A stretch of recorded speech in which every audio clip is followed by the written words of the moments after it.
Right. Hi, welcome everyone to the first session of Managing Diversity. It's a pleasure to be here and to welcome everyone and to have a very distinguished panel over here today. We have Prof Davidson, Ms. Faheema, and as well as our staff advisor, Prof Singh. So today's topic of managing diversity, our first ever episode, is on the politics of diversity. So maybe before I hand my time over to our guest today, I'll just share a bit about the concept of this forum and how it came to be. So it's a little bit history about why we're doing this forum. So my name is Leonard, and I'll be your moderator and host for today's session.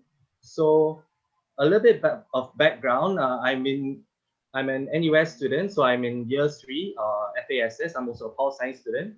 I'm the current vice president of the NUS Political Science Society. Okay, and apart from my commitments in NUS, I'm also very active in this interfaith scene. So I've been working with Faheema under hash.peace. So I'm the general secretary for hash.peace, and also with onepeople.sg as a youth advocate. So when I did a lot of work in these sectors, what I noticed actually was that a lot of the dialogues, a lot of the conversations that we had were lacking in a sort of academic perspective.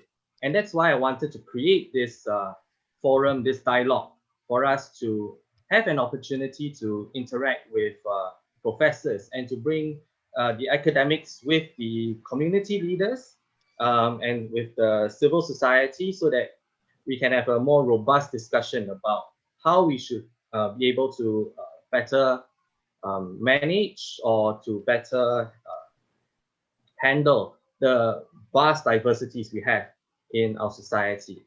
So to create this dialogue, I think it was a lot of work has been done over the past few months, a lot of conception. And in fact, I would like to share that I was one of Prof Davidson's students in his module, Ethnicity in Religion in Asian Politics, in the previous academic year. So I was very inspired when I took his class. A lot of the concepts and a lot of the theories I felt were very new and insightful. As these are things that we don't see being raised and talked about when we have these dialogues at the community level. So I think it'll be very interesting to marry the two together. And I'm very lucky that Prof Davidson has kindly agreed to join our panel here today, and also be able to bring a community leader, Ms. Faheema, here to be with us today. So I think without further ado, I've spoken enough. So I'd like to hand time over to Prof Davidson to start off today's sharing. So I think Prof Davidson, I think you're able to screen share. Yeah. Okay. Okay, Leonard, thank you very much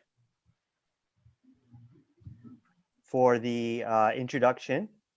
And I guess if you will hopefully recognize some of the concepts that you learned in my class 3236, Ethnicity and Religion, Asian Politics. I'll draw on a little bit of those from in today's talk.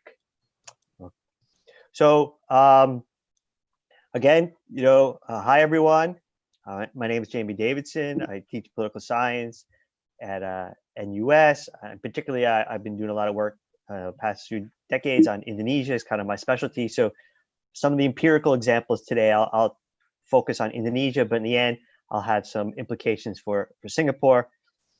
Personal views, right? I don't represent anyone here really except myself. So what I want to do is have a practice on deconstructing this idea of majority or minority identities, which is, of course, the heart of diversity, right? I have to admit, I am not a huge fan of something like you think about managing, and that it's obviously management, right? Management implies a problem or issues that are very orderly, even if it's a mess. It's something that can be handled, right? It's manageable, right? So it implies or connotes order. Subject object, you are like a supervisor, and or you are outside the problem, or you're an elite or something, and the object or the lines of supervision are very clear when you talk about management. It's a problem that's very tangible, very fungible, and it has these kind of technical and tactical qualities. It's something you could attack and reorder, manage. And I just want to raise questions about whether or not, when you think about true identity diversity, is that really the right way to think about it, right? Before you could even manage something, you have to understand what is the diversity, what is the world of diversity you're talking about. So while you may have diversity in some respects also assumes, especially when you talk about it in terms of management, it assumes or relies on a fixity or fixedness of groups. So those groups become quite countable or predictable statics. And that is something that I want to question in my short talk today. And I do this from an approach in social sciences that is known as constructivism. And what constructivism does, it questions the idea of fixed groups, the fixedness of groups. And this has key implications, right? It questions the foundations of a majority. It's hard to have a singular majority if you don't even believe in a singular group. And in turn, it also questions the utility of minority political rights, which is a huge topic in the discussion of managing diversity. If you think about minority political rights in isolation, because those minorities may not even be minorities when you start breaking apart the majorities. So what you need to do, the key mechanisms, of course, is to disaggregate, all right, or unpack the collective or larger majority blocks. And you need to insist that we hold multiple identities. Right? We hold multiple identities at once. We're constantly juggling. And it's under these conditions that this kind of constructivist insight, I think, takes hold. Right? So we're juggling, we're constantly manipulating, negotiating our multiple identities. This is a result of social practice or praxis, conventions. This is the result of very large macro historical, kind of economic, social, political processes, especially in this part of the world where colonialism had such impact on our identities and identity categories. So there is some, it's not all written in the past, right? Constructivism is, I think, loose enough of an intellectual framework to allow for some agency, some movement, and some of that agency is for good, and unfortunately, some of that agency is used for ill, right? But one of the key insights of constructivism also is it depends upon the context, and it is variable, particularly our identities. So the key question becomes then, is the making, right, or the politicization of identities and cleavages, not so much the identities or cleavages themselves. Right? We want to understand how identities come to be, and then how some identities and not others become politicized, become the ones of object of government policy or discourse, and while others hardly ever get talked about, and maybe they should. And oftentimes this is dependent upon scale, right? Very local, neighborhood.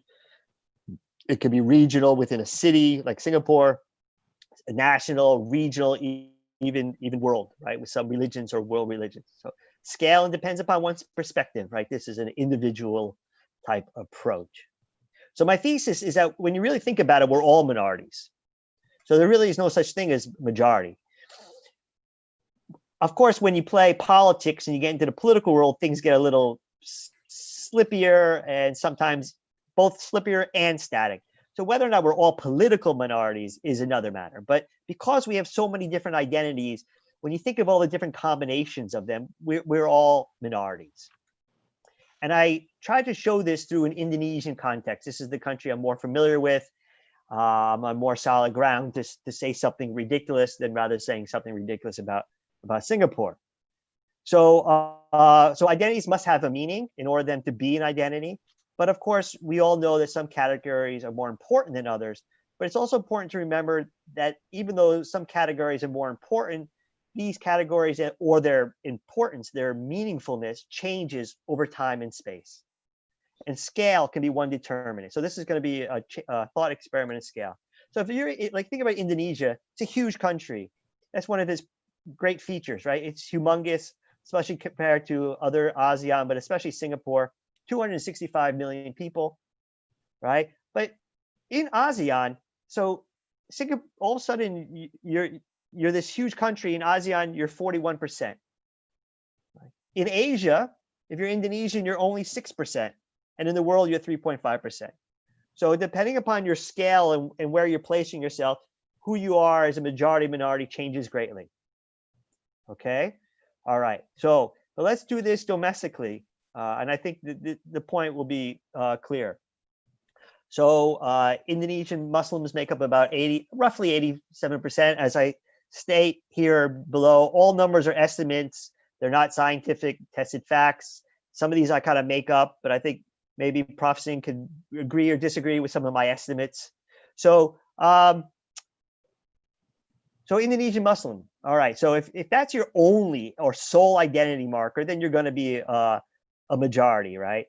Clearly. But you know, there are many different kinds of Muslims in Indonesia, many. And I've just listed 4 general types here. Like I said, there are others, okay? There's a very liberal wing, or like a KTP, which just basically means identity card. You have to have a religion. It's roughly 10%. I made that up, but I've run it by some Indonesians. So yeah, okay. So, you know, now you're down to 8%, right? Moderate 30%, right? So you're 69 million out of 265. So you're down to 26%, which is still a lot, but you're no longer over 50% or even 87%. Or you can be very conservative. And I put just conservative. I put that at 40%. And you're at 34.7% of the population. So you're in a way a minority because you're below 50. Or you're strongly conservative, 20%. So you're down to 17.4. Okay, so that's Islam. But what happens if you add gender or your age, 2 usually meaningful identity categories? So if you're Muslim and you're conservative and you're male, you're now in a category, in these 3 categories, you're 20% of the population. So you're just 1/5, which is for some people a minority. But these are 3 very dominant characteristics, but you're only 20%. Oh, let's add age. You're a Muslim, conservative male, and you're middle-aged. Again, 4 very dominant characteristics in Indonesia.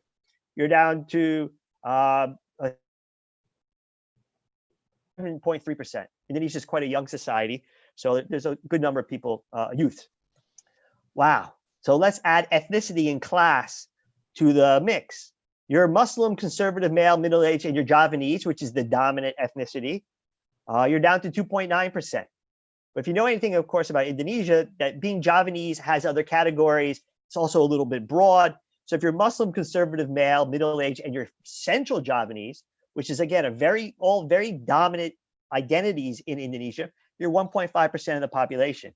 And God forbid, if you're Muslim, conservative male, middle-aged, Central Javanese, or you're middle class in Indonesia is growing greatly, 0.6%. So in some respects, you're a minority. At 0.6, you're a minority, even though these are very dominant characteristics. So that's basically the thought experiment, right? And there's all different identity, other categories that you could think about, some more political than others, but we have tons of identity categories. I'm a lefty. When I watch TV and I see someone who's a lefty, I always make a comment. So lefty, righty. Okay, maybe it doesn't have political consequences. Maybe one day it will, right? Single, or you're married, or your father, your mother, your brother, sister, sexual orientation, your school, like a network, like alumni, or your educational attainment, which is not necessarily about alumni network, but about whether or not you have a PhD or you have an MA or something. Sports, right? People identify greatly with sports. Dietary restrictions, people identify with.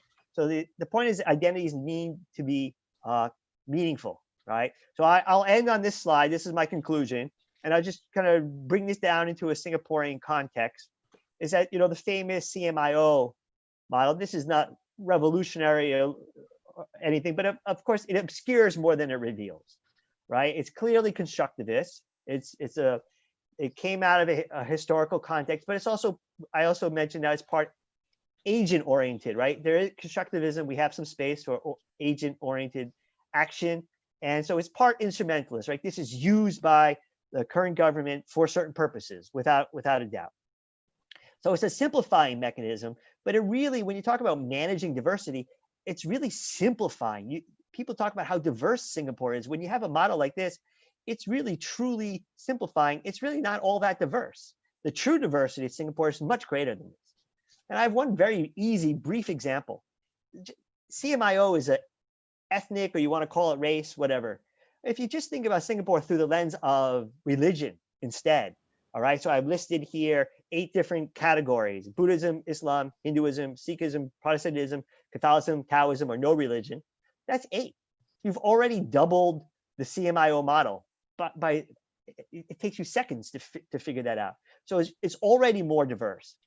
So with that, I'll basically conclude with a question that I throw back to the lettered moderator, the society, and observers: is managing really the proper way to go about thinking of the diversity of identities we have, and what are their implications for politics?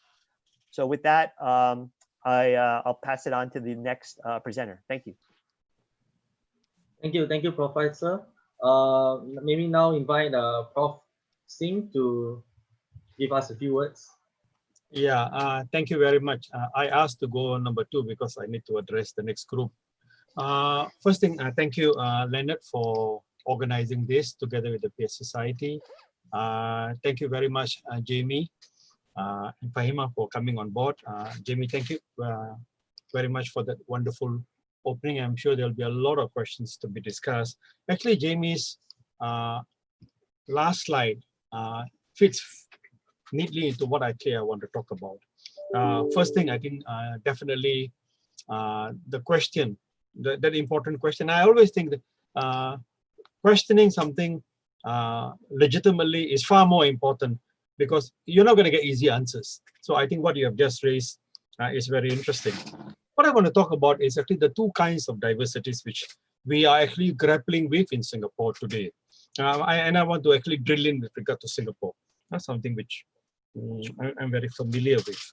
I think first there is that structural diversity which we have grown up with, and it continued to be played again and again and again.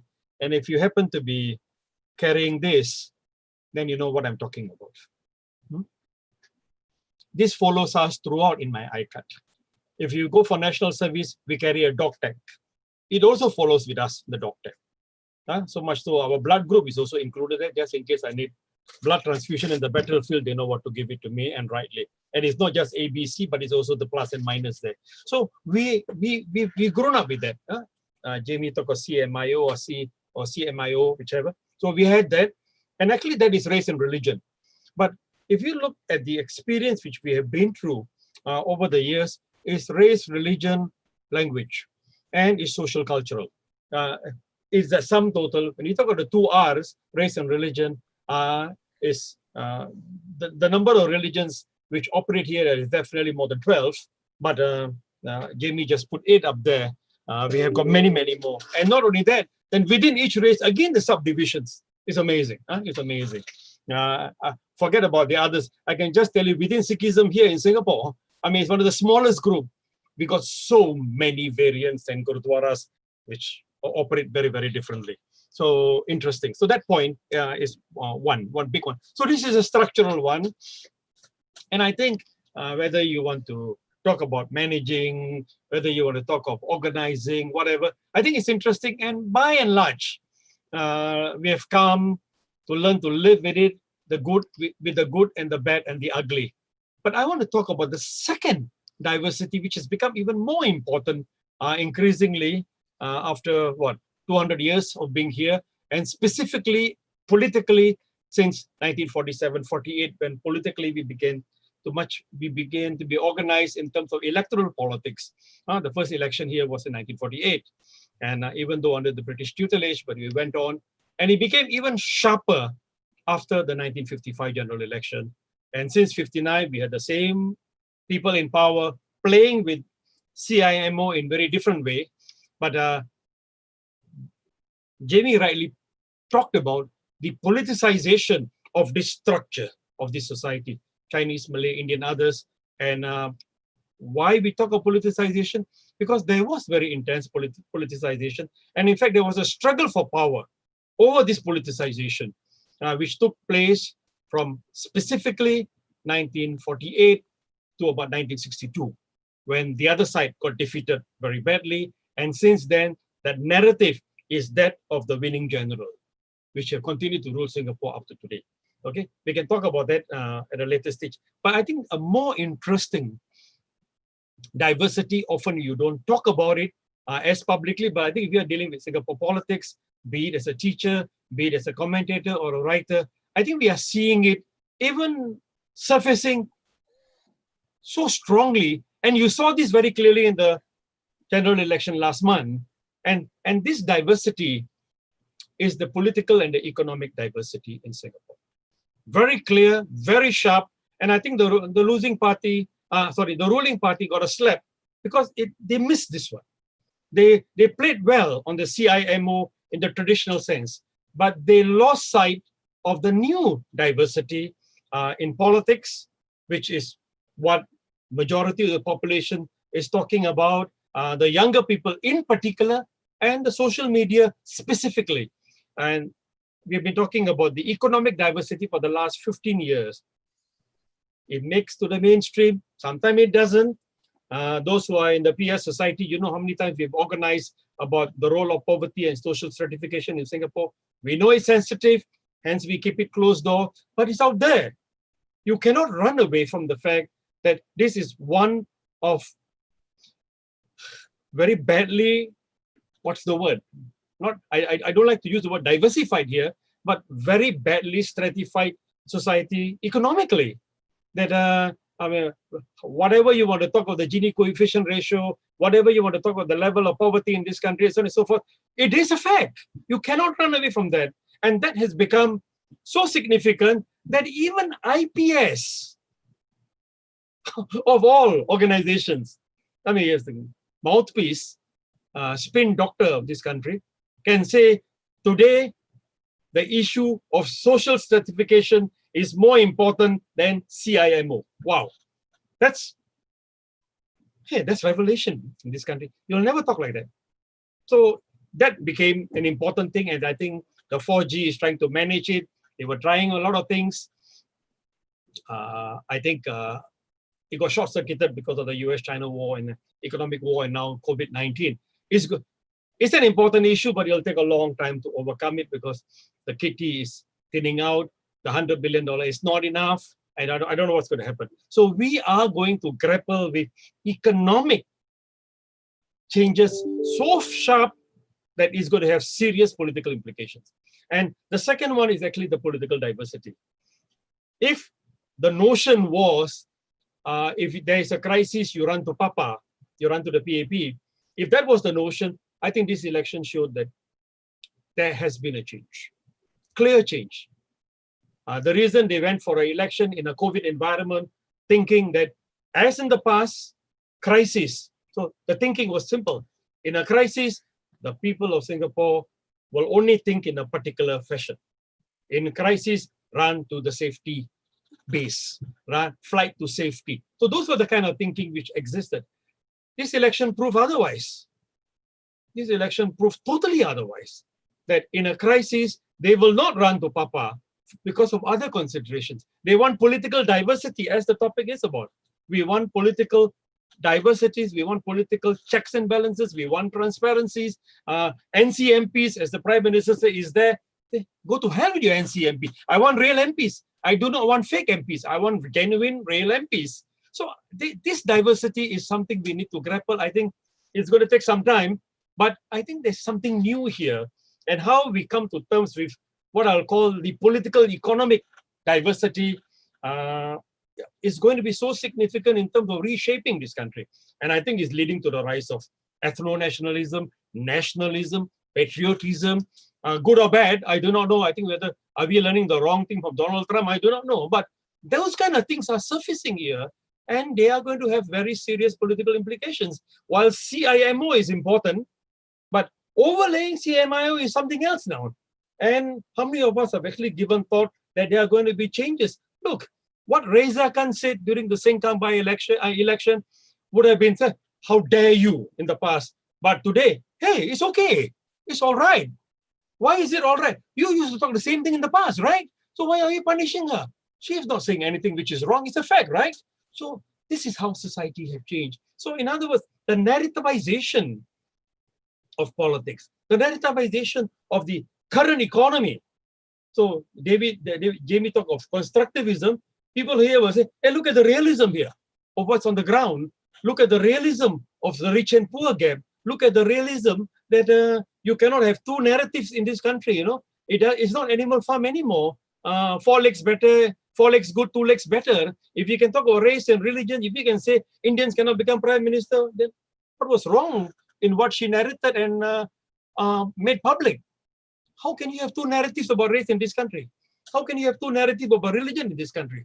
How can you have two different narratives and one get punished and one the other doesn't get punished? So when they went after her, they said, it's not on. So that brings to the third notion, changing notion of ideology, diversification of ideology from the existing one. And this is the rising sense of justice. That if you want to talk of CIMO, yes, we will never blend them together, but the blended approach to building a nation here is take note of the fact that politically we are moving in a particular direction, and how does the C and the M and the IO fit into this? But on the top of it, you say we are first world, you say we are here, you say we are there, and how come there are people still taking food from the dustbin? So what's wrong economically? How come the economic model is of that nature? So this has become an extremely sensitive issue. Generation 1 didn't want to talk about it. Gen 2 don't want to talk about it. Gen 3 begin to talk about it. Gen 4 said, let's deal with it head on.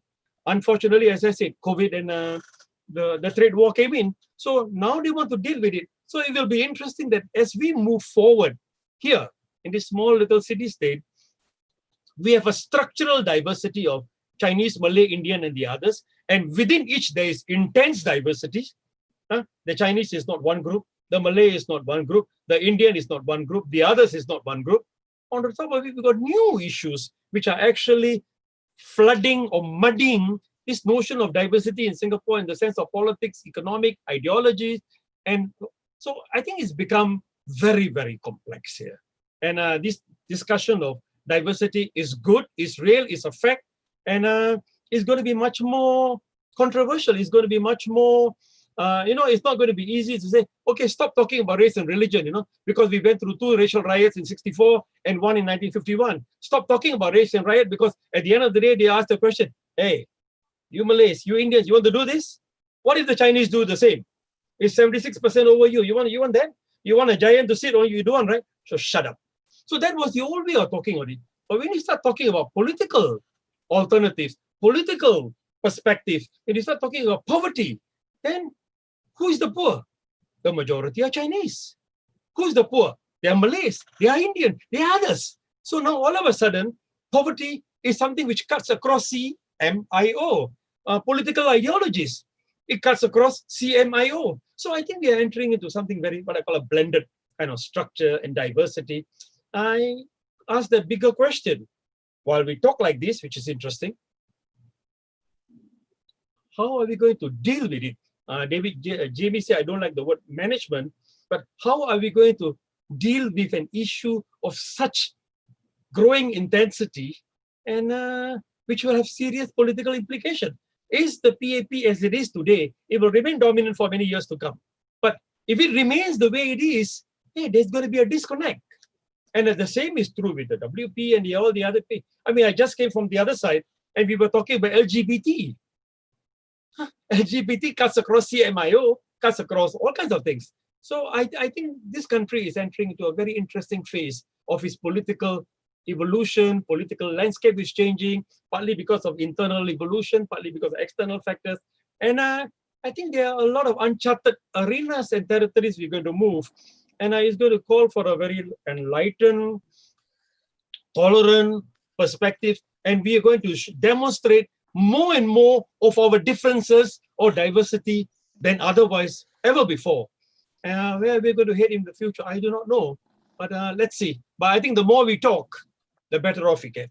Because otherwise, we're going to start creating all kinds of clusters and silos, and we're going to talk across each other. And if those silos become jihadized, or like the white supremacist view looking at it, or like the Hindu Dua looking at it, and so on and so forth, wow, they're going to be in trouble. So the more you talk, the better off it will be. And I think tolerance and understanding is going to be the key, which we always talk about. If you were talking about CMIO, the way to move forward is not enough just to know it exists. But how do you understand and tolerate each other? Sorry, how it's not tolerating, it's understanding. Why doesn't a Sikh eat beef? Why isn't a Malay eat pork? You know it, right? Okay, why? And what does it mean for me? Why doesn't Sikhs take cigarettes?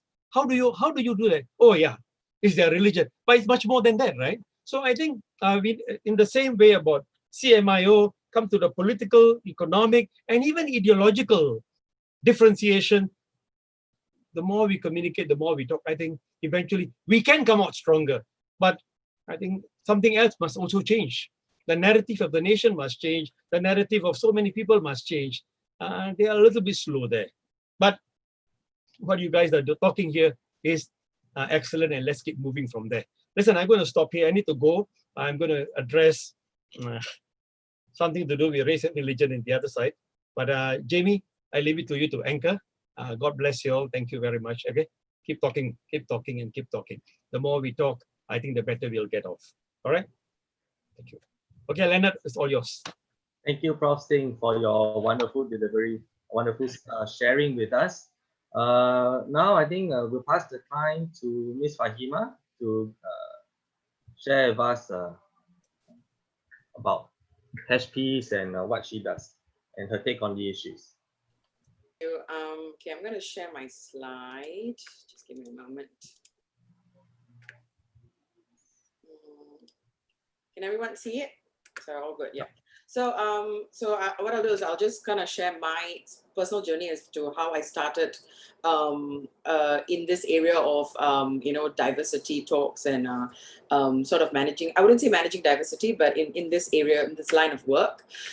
So just a bit of introduction. I'm a Singaporean Tamil Muslim. I'm a minority of the minority or the majority of the majority, depends on where you see me from. I'm a millennial. I'm still within the youth category as per UN definitions, married with 2 kids. I work full-time in a NGO that's in Singapore that is committed to interfaith harmony. And that we have 10 religions represented there. I founded hash.peace movement, and I do a lot of other volunteers work. I am what I would like to say a social media Nemo. So a lot of my work in this line, it's really sort of browsing through social media, and I'm one of those people who really reads through the thousands of comments just to see what people say. I come from a digital marketing background, so I really take a lot of interest in knowing, what kind of conversations happens and how the community sort of speaks to the community itself. So that's really briefly about me. And yes, I'm a big Harry Potter fan. So yeah, I also have a Japanese self for myself. I call her Tomoko, and that's my Chinese name. So I'm as diversity as diversity can be.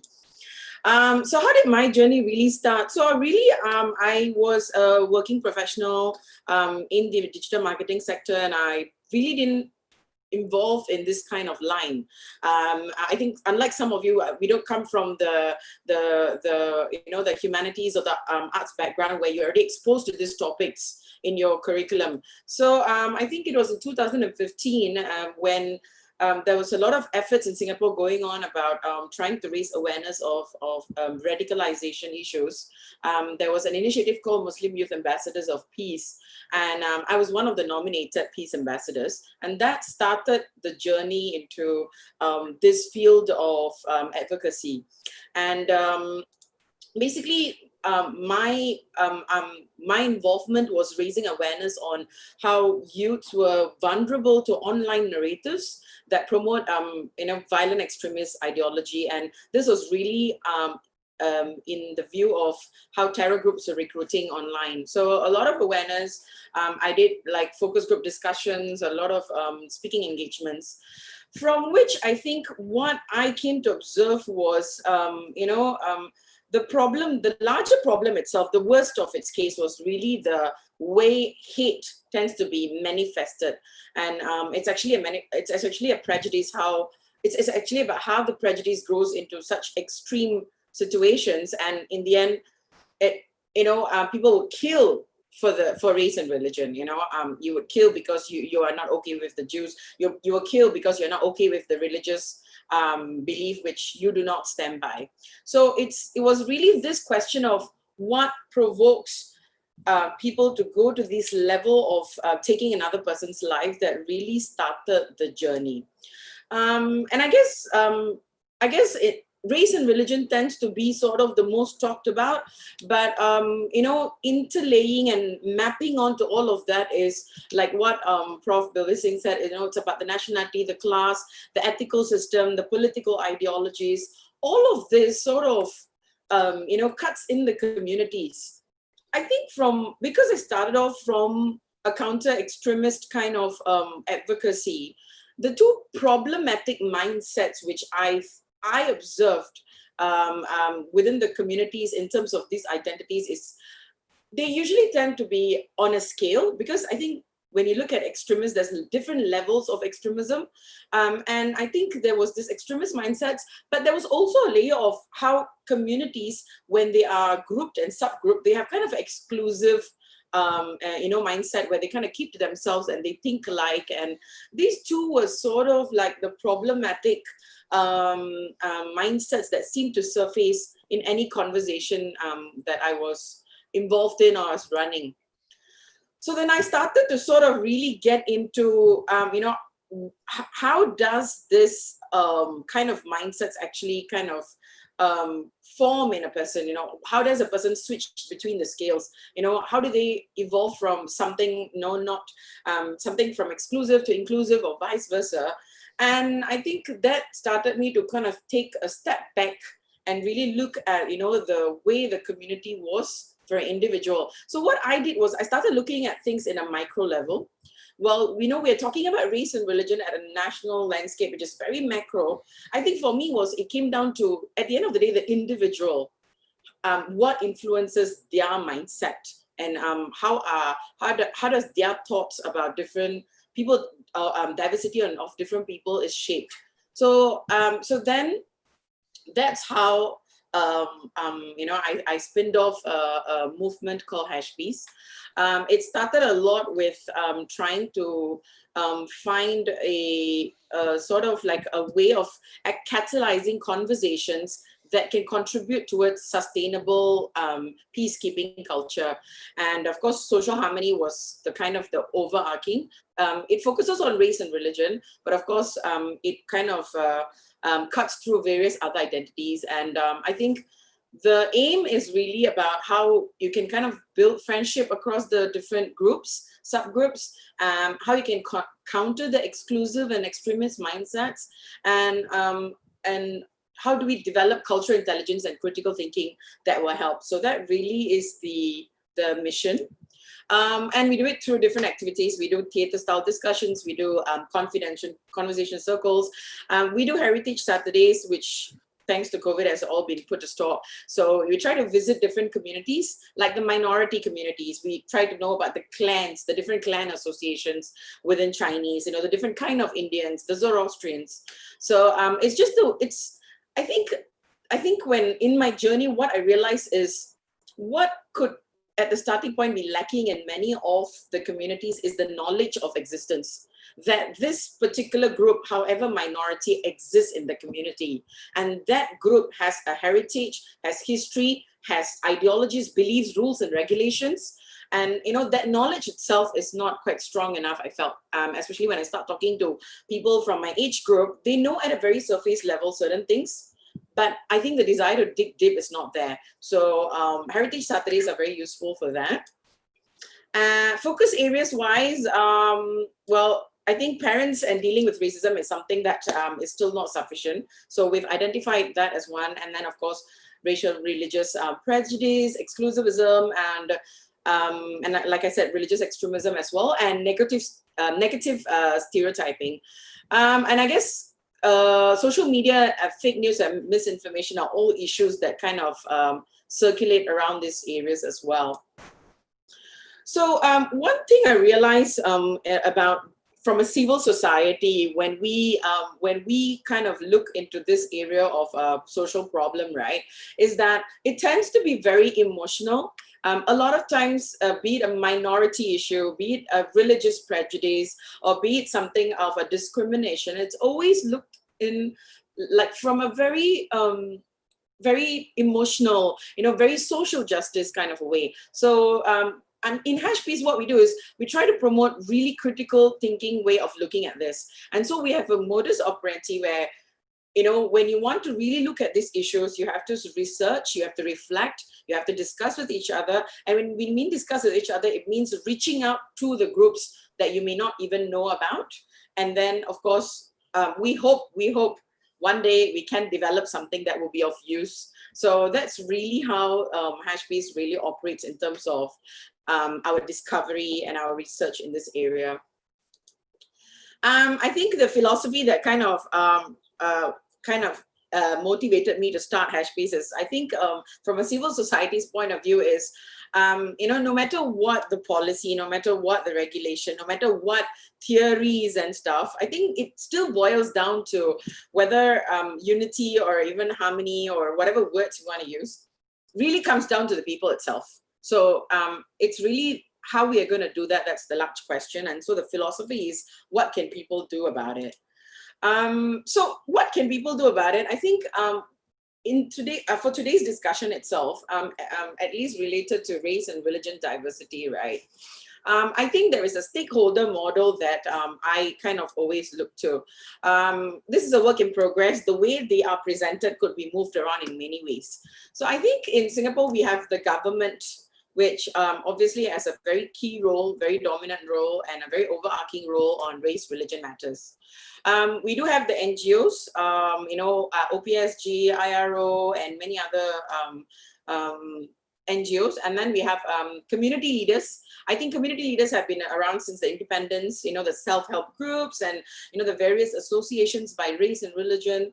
And then, of course, social activism has grown and kind of come in the recent years. And we've also started seeing youth advocacy thanks to social media. The businesses in terms of the corporate, the private sector, I don't think they are really involved in yet. Sadly, because I think a lot of people do spend more time at work. And I think from that side, there's not been much effort to sort of look into these issues. And then there are also people. So in this model, right, this stakeholder model, I think the question then is, from the civil society point of view, is the civil society ready to manage diversity if manage is what we want to do, with no or less government intervention? So is that the direction that we aspire to do? I feel that maybe from the activist point of view, there seems to be a desire for the civil society to handle its own and, not have government intervene. We do not go to the police every time there is something that's being reported. But then, of course, with that question, there's a lot of sub-questions on why, is this the way, why not, how and when, which needs to be really dwelt into.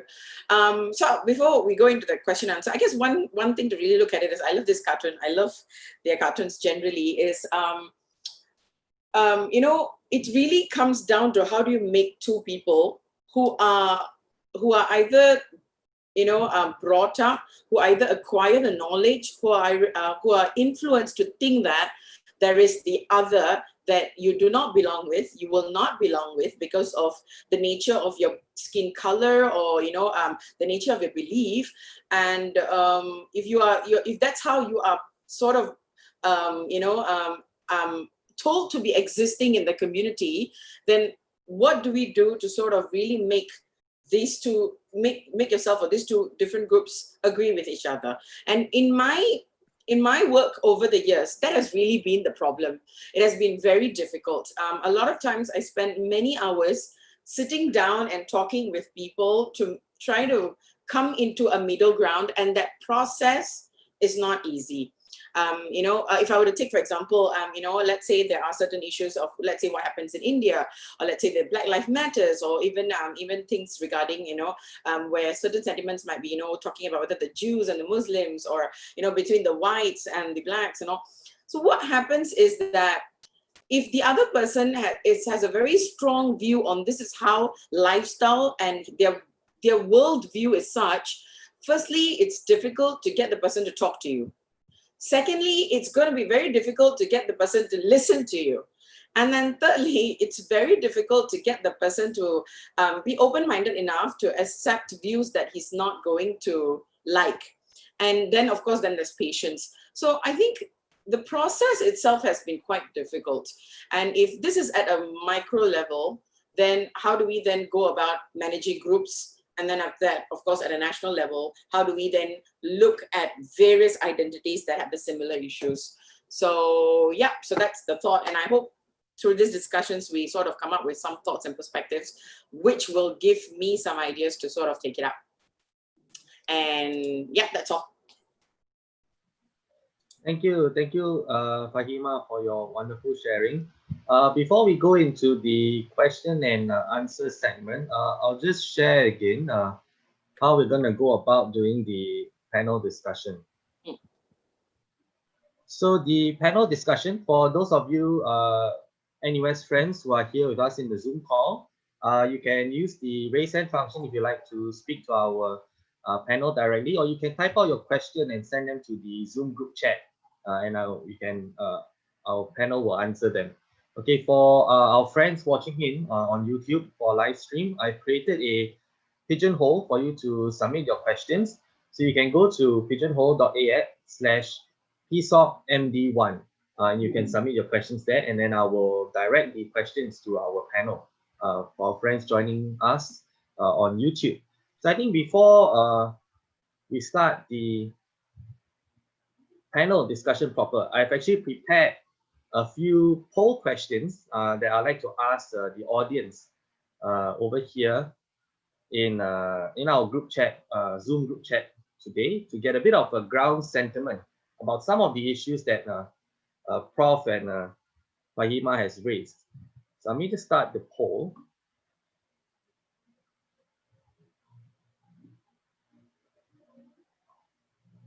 So for our attendees here today, maybe I'll just roughly go through some of the poll questions, and you can indicate your answers via the poll. Okay, so the first question is more of you know, within the existing frameworks, what is the race that is stated on your identification documents? So this is not what you identify with, but what is being given to you. What is the label that's given to you? We like to know that. Next, within the existing framework, okay, how would you then identify yourself within the existing CMIO framework?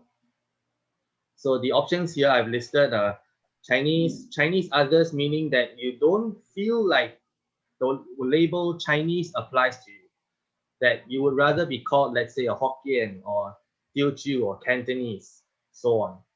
Or, you know, or Malay, or maybe Malay others. So you don't feel that the word Malay adequately describes your identity, that you'd like to be identified as something else like a Javanese or Bugis or an Arab, or if you're Indian or Indian others, or not within this framework at all, or would you rather be labeled as double barreled, so maybe Indian Chinese or Malay Indian, so on?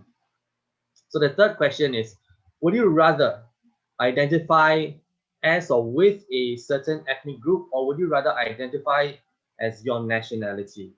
So because there's a lot of talk within social media nowadays about maybe we need to do away with this CMO system, and we want to be called Singaporean, right? But I'd just like to get a bit of ground sentiment about what do you think? Do you think that we should be doing away with this ethnic labels and just go straight to be labeled as Singaporean or Indonesian or Myanmarese, instead of your ethnic group? And when you look at, I think this is a topic for the fourth question. This is something that I'm personally very interested in. It's a topic that I've been exploring on my own, actually, and with hash.peace, about identity markers. So when you think about your ethnicity, what are some factors do you look at? Maybe you look at your appearance, what you do on a daily basis, what are foods you eat, what are festivals that you take part in, what traditions you have, a religion, or maybe even language. And then the fifth question is on civil society. Singapore self-help groups, do you feel that Singapore's self-help groups are part of what you would consider civil society? And the sixth question, do you think that civil society still has a role to play in today's society given the prevalence of social media activism? And on that note, do you think that social media activism and civil society are separate entities? Do you feel like they're separate? Do you feel that because you're on Instagram posting infographics as a social media activist, that's different from what civil society does? This is purely based on what you feel and what's your interpretation of what's going on the ground. So I think these are the few questions that I've sort of identified that I think would give us a very good sort of rough, good start to our panel discussion. I think right now about 11 of you, 12 of you have responded. So I'll just give it maybe about the next 20 or 30 seconds to get all the responses in. Okay, so we have, most of you have already answered.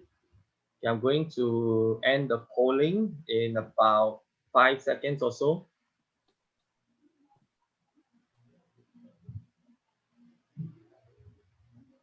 Okay, I'm going to share the results so that I think our panelists also have a look at what is the results that we have over here.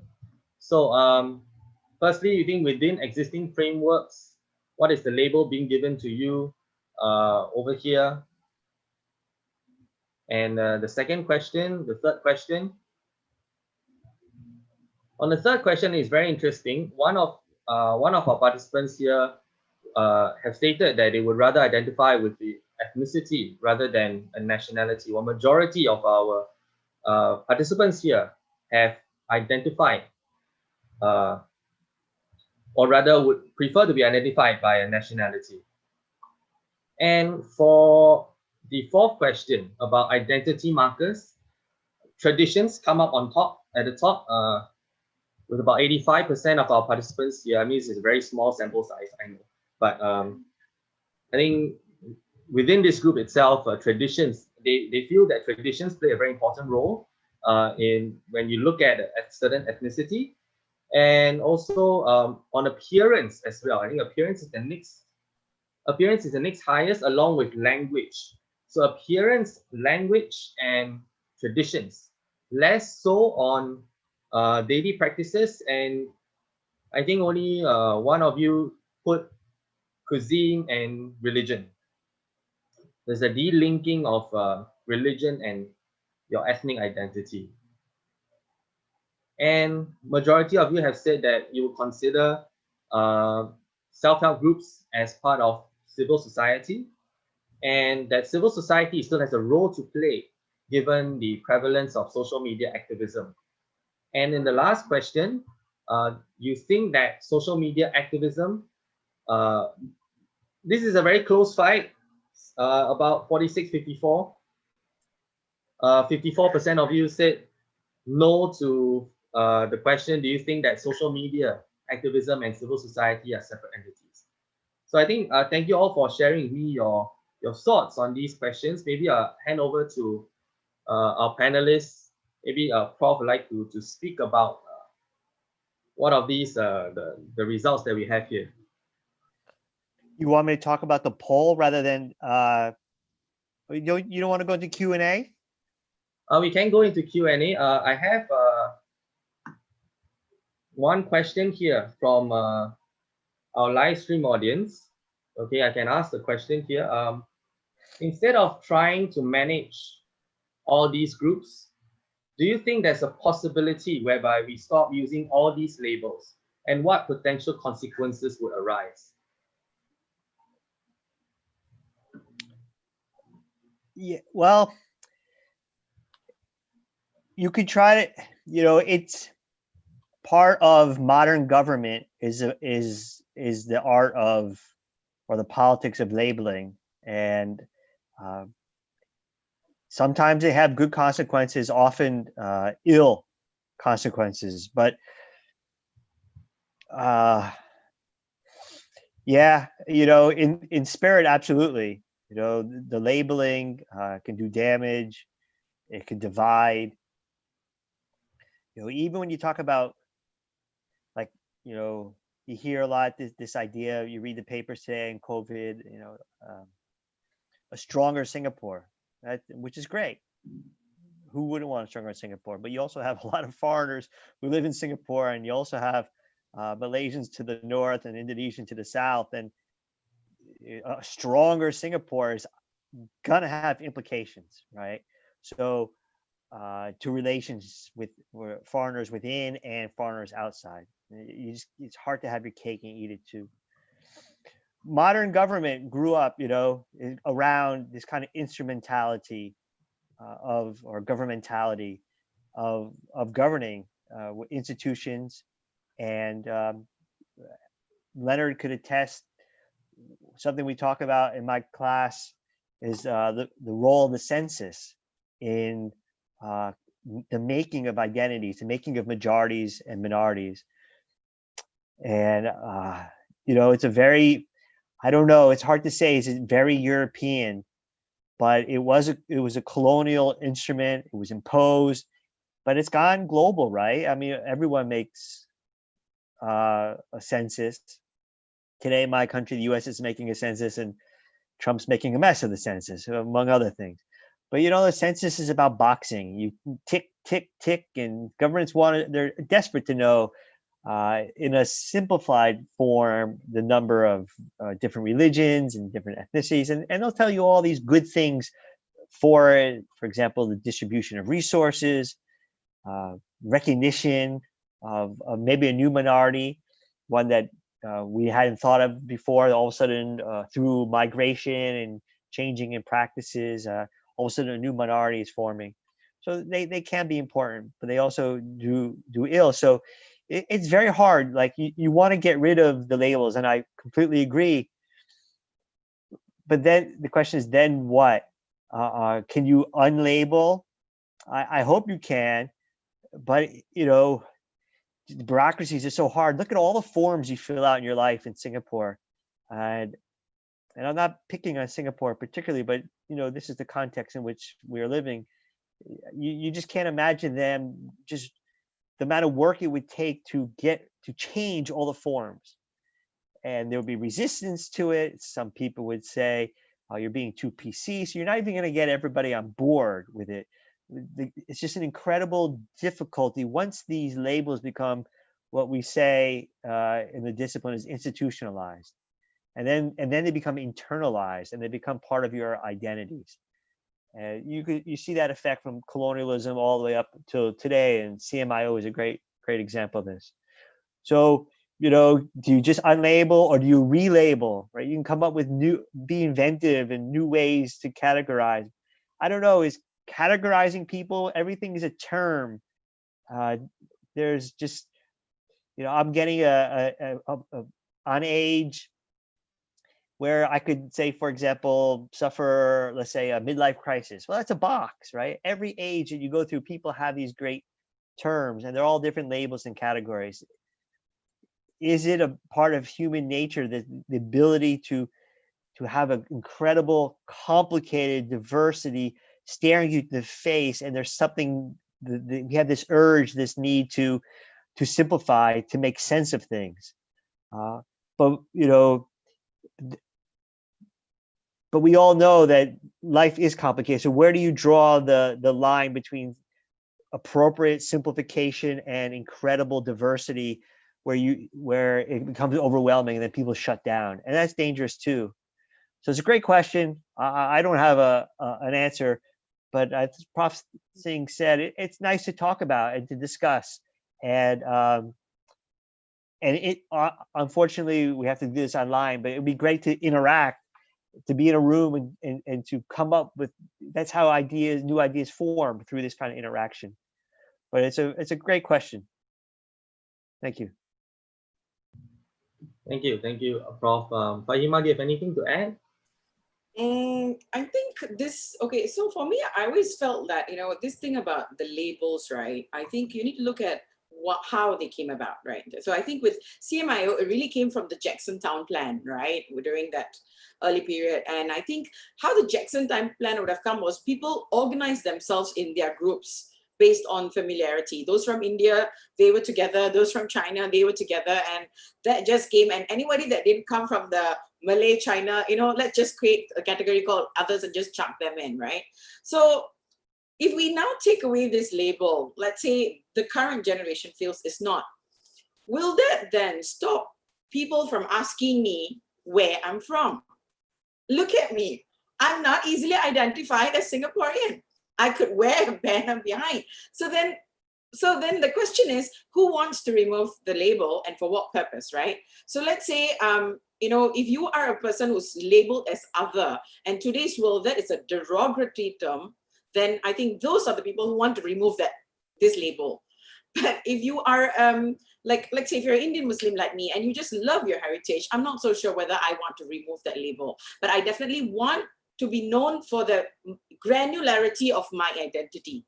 So, so it's really like this idea of removing the label so that it will hopefully solve all the problem. I think it's just an easy way out. What we are running away from is really looking into what are the problems these labels are causing. It's causing stereotyping, typecasting, okay? And in certain cases, for example, why do we look at PSLE and O-level grades according to ethnicity, at national level? What's the purpose of it? Maybe there is a purpose, maybe there isn't, but at a social level, is there a negative impact of that? Maybe there is. It's causing a certain stereotyping. So do we then do away with the labels, or do we just really openly address the issue it's causing, which is a negative stereotyping? So I think as much as we want to, if there is a desire to remove the label, then it needs to come with the solution of how we're going to then solve the other labels that will come. If we are all going to be Singaporeans, then the identity issue that's going to come after that particular zone will be Singaporean versus the non-Singaporeans.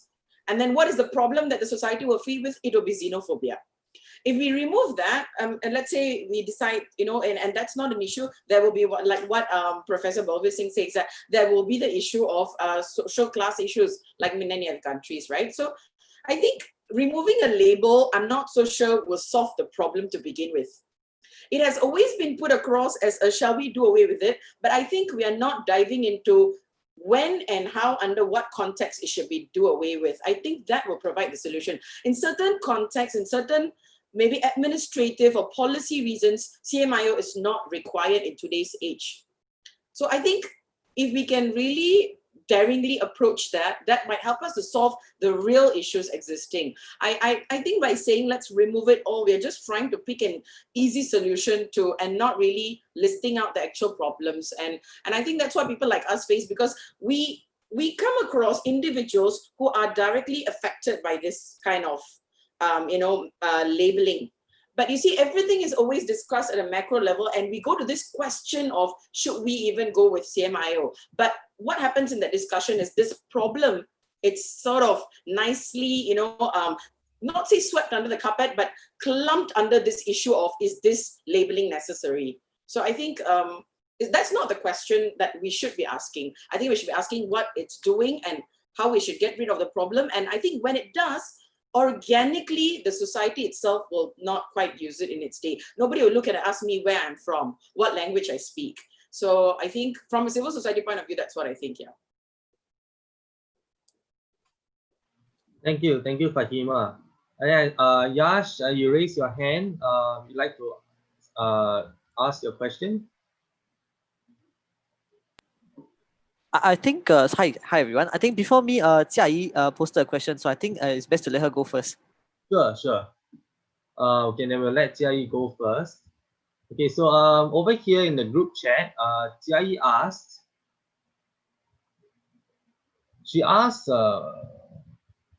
about the question in the poll, which is about social media activism, to the panelists. Do you believe that social media activism can be as effective as the role of society or organizations in mitigating problems such as categorization? And do you believe that social media activism can likely create problems such as keyboard warriors and large groups of people jumping onto bandwagons, which could potentially be detrimental? Prof or Faheema?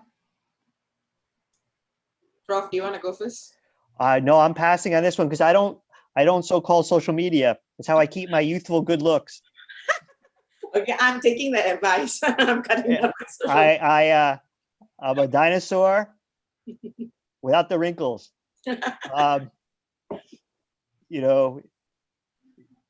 In short, I see wonderful things through it, and I see some horrific things through it. But you know much more than I, so please take the floor.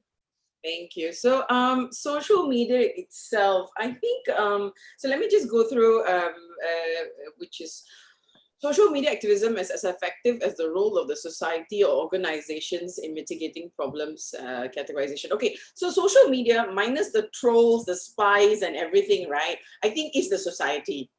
That's how I see it. It's just a digital transformation of the society. Imagine if, like right now I'm posting something about my new handbag or my new laptop. I would do the same thing if I'm at a wedding, if I'm at an Indian wedding, I'm going to talk about my new laptop, my new thing. So to me, I think it's just a mirror. So I don't see social media itself separately. Now, social media activism, whether it's effective as the role of society or organizations, is, I think social media doesn't have all the dynamics of a real world.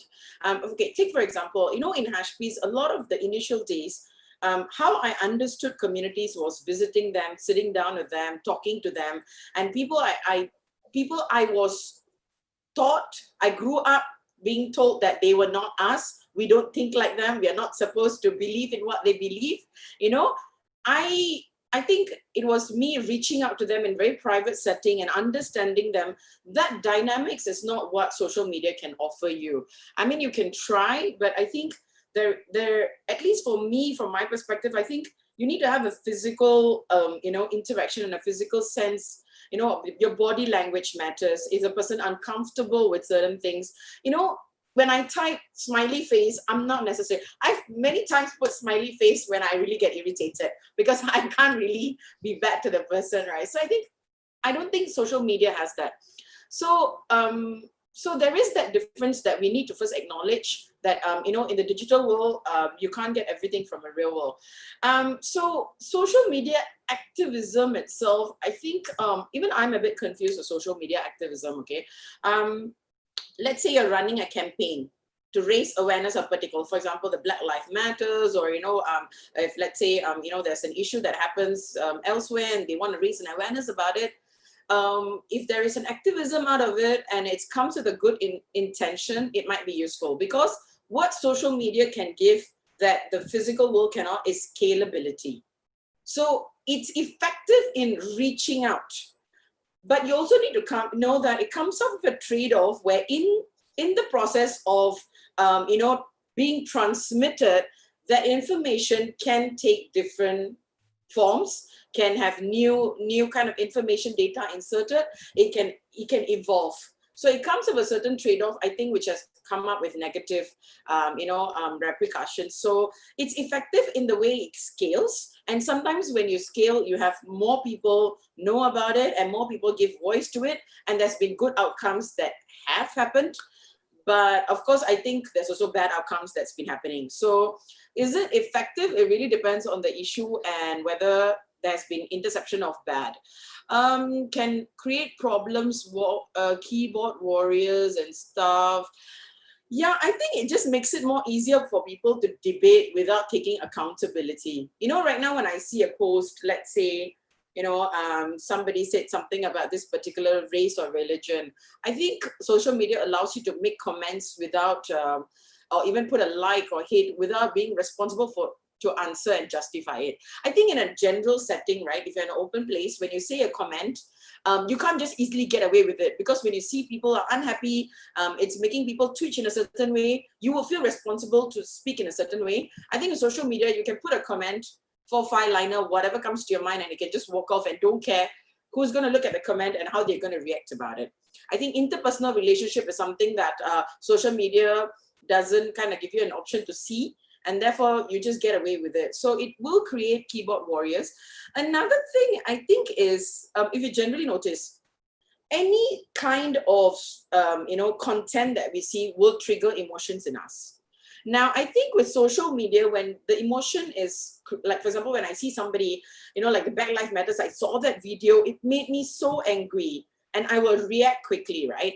But I think in a physical world, when you react, you're also controlled by what's around you in your environment. So I think that's how the keyboard warrior thing happens, when somebody says something, and it also happens that you don't know the person. So if you're going to say that the person said nonsense, you can get away with it. The person really won't know you or track you down. So I think social media activism is being useful, but you have to know that it's going to come up with certain trade-offs. So for example, I take a very strict stance as, before I share it, I will definitely need to see whether it will help. If it's not going to solve the problem, I don't know whether, even if it's a good information, it's worth sharing, because I think right now the sharing economy tends to exploit a lot as well. So it really depends on the issue, but I think overall social media is something that you just have to live with, and you just need to know what you're going to compromise in the process of the campaign that you're going to run. Yeah. Thank you, Faheema, for your answer. Yash, would you like to ask a question? Yep. Thank you, everyone, for your comments and for being part of this. My question actually is related to stuff that you have discussed, primarily with regards to the labeling that's been mentioned. I can relate to what Faheema is saying about people considering us not being part of Singapore in the first place. I get that a lot. But I think one thing that I would like to bring up is we talked about I mean, Prof Jamie, you mentioned management is not a good word that you want to use, but in terms of dealing with the issue, labels do provide a certain source of categorization. For example, for religious and racial groups to actually help people with their financial assistance and with other various care programs and so on and so forth. So I think labeling should exist for the purpose of actually helping people, but it shouldn't actually exist to categorize people for various other national purposes. For example, in their identity card and stuff like that. Because I think if you do that, you are creating a particular categorization that should not actually exist versus the national identity that has been pushed forward since independence. So it kind of goes counter to the entire idea of having a national identity, where you're having the different identities in place, whereas one serves a larger, broader purpose. The other serves a more cultural, more fine-tuned purpose. I would come with the opinion of. So my question would be: do you think it would be advisable to restrict the usage of the labels just for self-help groups versus having it over for a national platform or national identity? Yeah, I mean, it's a great question, but like, where do you draw the line between what's helpful and hurtful? I agree. That's a very contentious issue actually. Helpful and hurtful, but Like, I think let's say there's two people there, right? Yeah. Two poor people needing help. One's Chinese, one Malay, and one's sitting there getting help from one association, and the other one's not. And they're equally deserving of the help. But that's true. one association, one ethnic association is just more organized than the other and has more resources. So, you know, it's like you want to have your cake and eat it too. You want to have like label for all the good things, but get rid of the labels for the bad things. Life just doesn't work that way, right? It just doesn't. It's just that we have institutions and we have rules and regulations, and it just becomes a nightmare trying to make that razor thin demarcation of where this is helpful and where it's just very hard when you put it in practice. When you think about that, and you raised a great example, you know, like there is a lot of good in it. People need community. We think of ourselves as individuals, but you know, we're really not. We're really interactive beings. None of us live. We might have unique identities. If you count up all the different identity markers, and you think of yourself as different, because I have 45 different ways I can see myself, and it doesn't map up onto anyone's. That's fine. You're constantly renegotiating that, but ultimately, you know, we live in societies, we live in communities, and today, of course, you could feel that, right? With COVID, you don't have the same interaction with people, and I think that's what's driving some people batty. This is good. I'm very happy to participate, but this would be much better if we were in a physical form, right?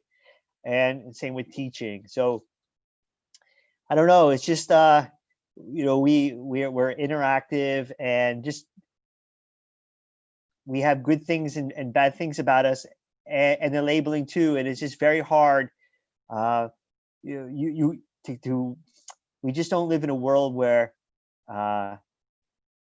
you could wipe the slates clean. We're not just interactive beings, but we're also historical beings. And so there's nothing you could do. You can get rid of things, absolutely, but it's very hard to change history, right? But you can. It just takes a long time, and that's one of the faults of constructivism, is that, you know, you would say, okay, what we really need to do is rewrite the colonial history here, because it seems to have a certain, you know, over years it gets kind of ossified and solidified, and you need to challenge it and to rewrite it. But you've seen what happens when you do that, right? You get called in front of you know, parliamentary committees, and you get grilled for hours and hours, because there's certain power interest in keeping certain narratives. So it's just hard to. It takes extraordinary efforts. It takes extraordinary people, and it takes extraordinary events to do this. It's doable. I'm sorry to rely on social science, but you know, Max Weber talked about it all the time, and people misunderstand what he means by charisma. But that's what charisma for him is. It's people who could literally elevate themselves above and beyond our social present, and get people to literally reconfigure their worldviews and to see the world differently. And charismatic figures, you think of them as, you know, these great historical figures, but it's not just that. You know, many today you would call cults, where you get people who to literally give up all their assets, and to give up sometimes even their bodies to cult leaders, and have their kids raised in these communal compounds or whatever. I mean, that's charisma. That's getting you to completely change your life. practically what you have to do is, I guess what Faheema advises and works at is chipping away at the margins, right? And just trying to improve what you can control and improve. And then every once in a while, as she mentioned, you have not in a Singapore context, but you have something spectacular in a good or bad way, like the George Floyd killing, right? The killing is not specific to spectacularness, but the way in which it gets viewed and then captured on camera, right? If it's not captured on camera, then it's just a horrible event, but we don't talk about it thousands of miles away in Singapore, the way it galvanized people. And of course, these kinds of contingent events, they're hard to control, they're hard to predict. That's why we call them contingent events. And they unleash a lot of good, but sometimes they can, as Prof Singh mentioned earlier, it can also unleash some bad. So to make a long story short, drawing that line, Yash, between the good and the bad, the harmful, let's use it when it's good and use it when it's bad, is a great idea. Putting it in practice is tricky, just difficult to do.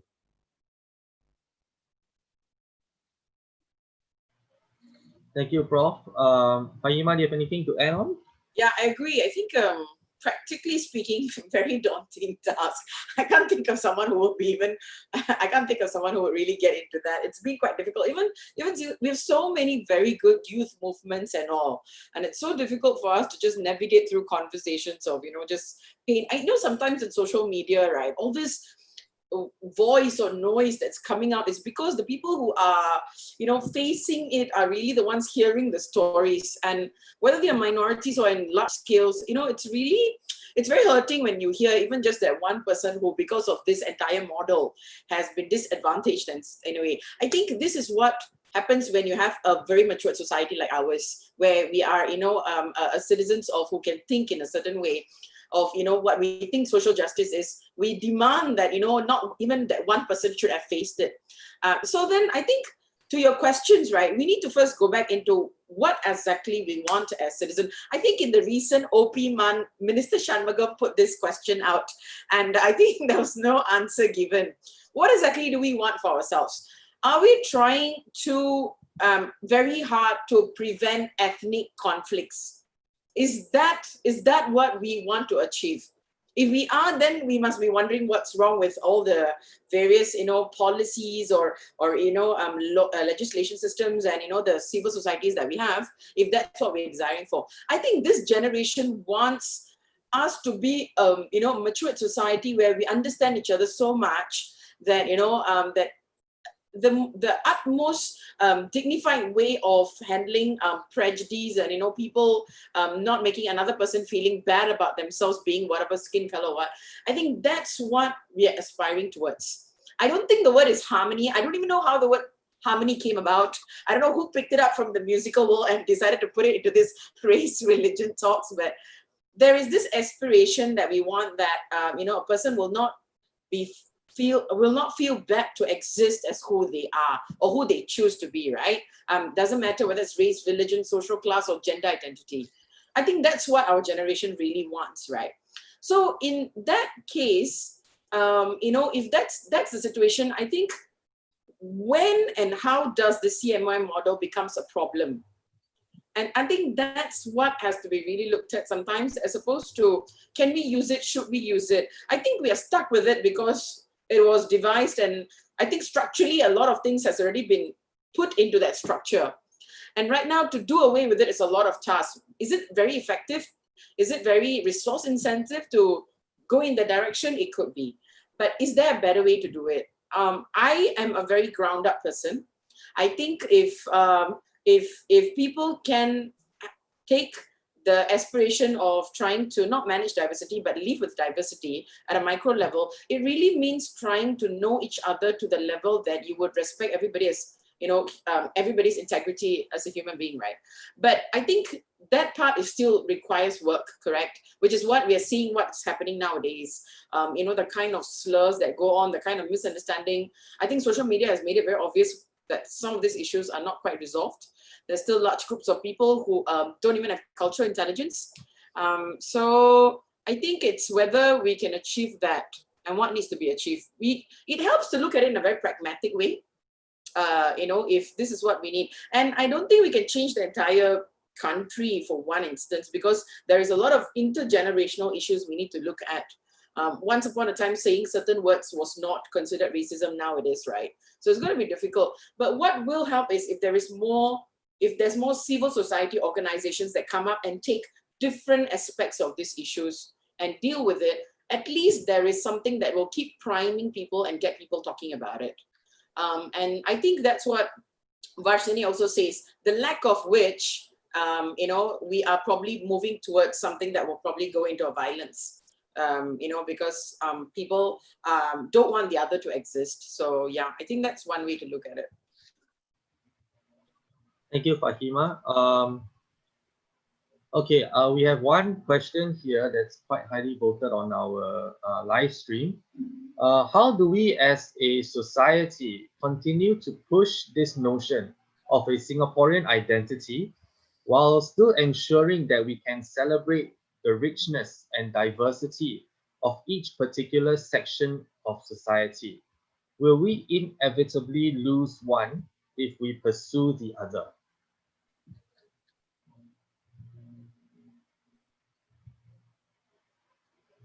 Maybe Prof or Faheema would like to take this question. Will we lose one? Yeah, that's the fear, right? That's the fear that as we celebrate one, we lose the other. It's a good question. It depends when you talk about these types of celebrations, and you want to celebrate, but even celebrations get,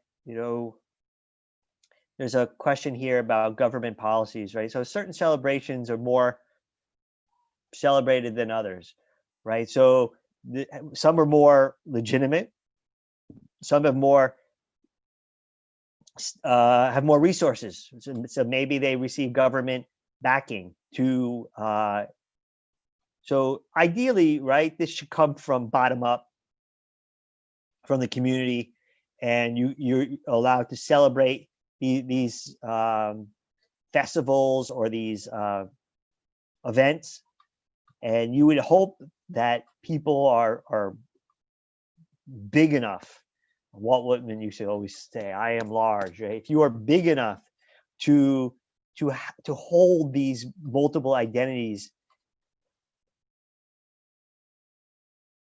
but often, in the distribution of resources, about what so much of politics is about, is that behind the scenes, that there's the government will give certain resources for this celebration or for that celebration, or for this group, or even a self-help group receives government subsidies and government that's when things get tricky, because they're not, how should I say this? They're not natural communal initiatives or feelings from below, and how you want to form your group.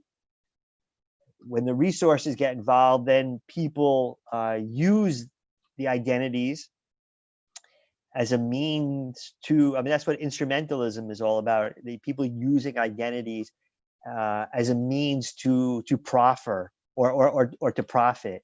So if there's all these resources involved to set up a community organization for an ethnic minority, we talked about earlier, right? Say the emergence of a new ethnic minority, and there's government subsidies are available to organize, let's say, some new mutual aid type of society or self-help group. You can imagine people coming to the fore and say, okay, let's prioritize this one identity in order to gain resources. And it's called gaming the system, but it happens all over the world. And that's how so many of our identities become institutionalized, and they become so meaningful because of the resources involved in them. And even at the national level, all countries are, not all, but most of them are pretty much constructions, right? They're accidents of history. things could have easily gone other ways. Singapore is a great example of that. I don't mean to single out Singapore on this, but it's just so obvious, right? Having even been part of Malaysia, and then the divorce and all that, being Singaporean grants you certain privileges and certain access to resources. And so when you start mixing in the resources and the identities, that's when some of the fluidity either gets gamed or becomes instrumentalized. And as we talked about with Yash earlier, this could be for good, right? If there's a certain ethnic minority that's not being recognized, and then they emerge again through, let's say, the breakup of that would be probably one of the more obvious ones. Actually, all the CMIs, they can be broken up too, and you have an offshoot, and they make the case for wanting this. We're being underrepresented. We don't have any resources because the dominant group within our larger group doesn't see us as real, and we are. And so the government reaches out to them. That could be a great story, right? But you could also see how people instrumentalize that, and it could be for ill as well. Thank you. If you want to, yeah, that's.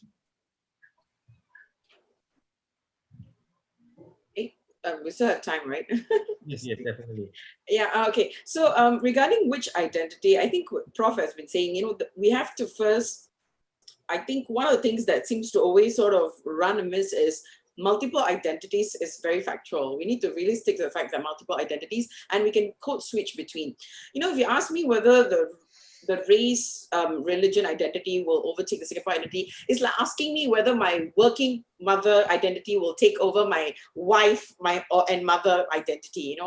That's the kind of parallel. If I think how your identity dominates or subdues depends on a lot on the context.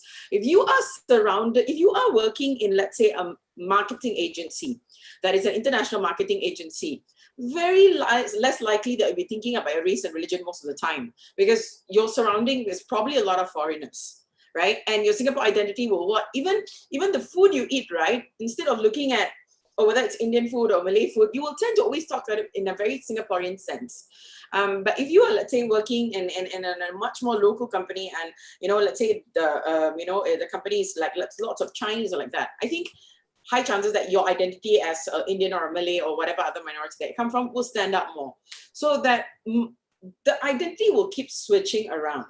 Now, I think there is this desire, I guess the poll also say that we want this Singapore identity to be much stronger than our identity. Then I say, again, come back to which context do we want this? I think certain contexts, all of us only want to be seen as Singaporeans. Lovely. I think all of us want. I think Yash should agree. We would definitely love to be Singaporeans 24/7.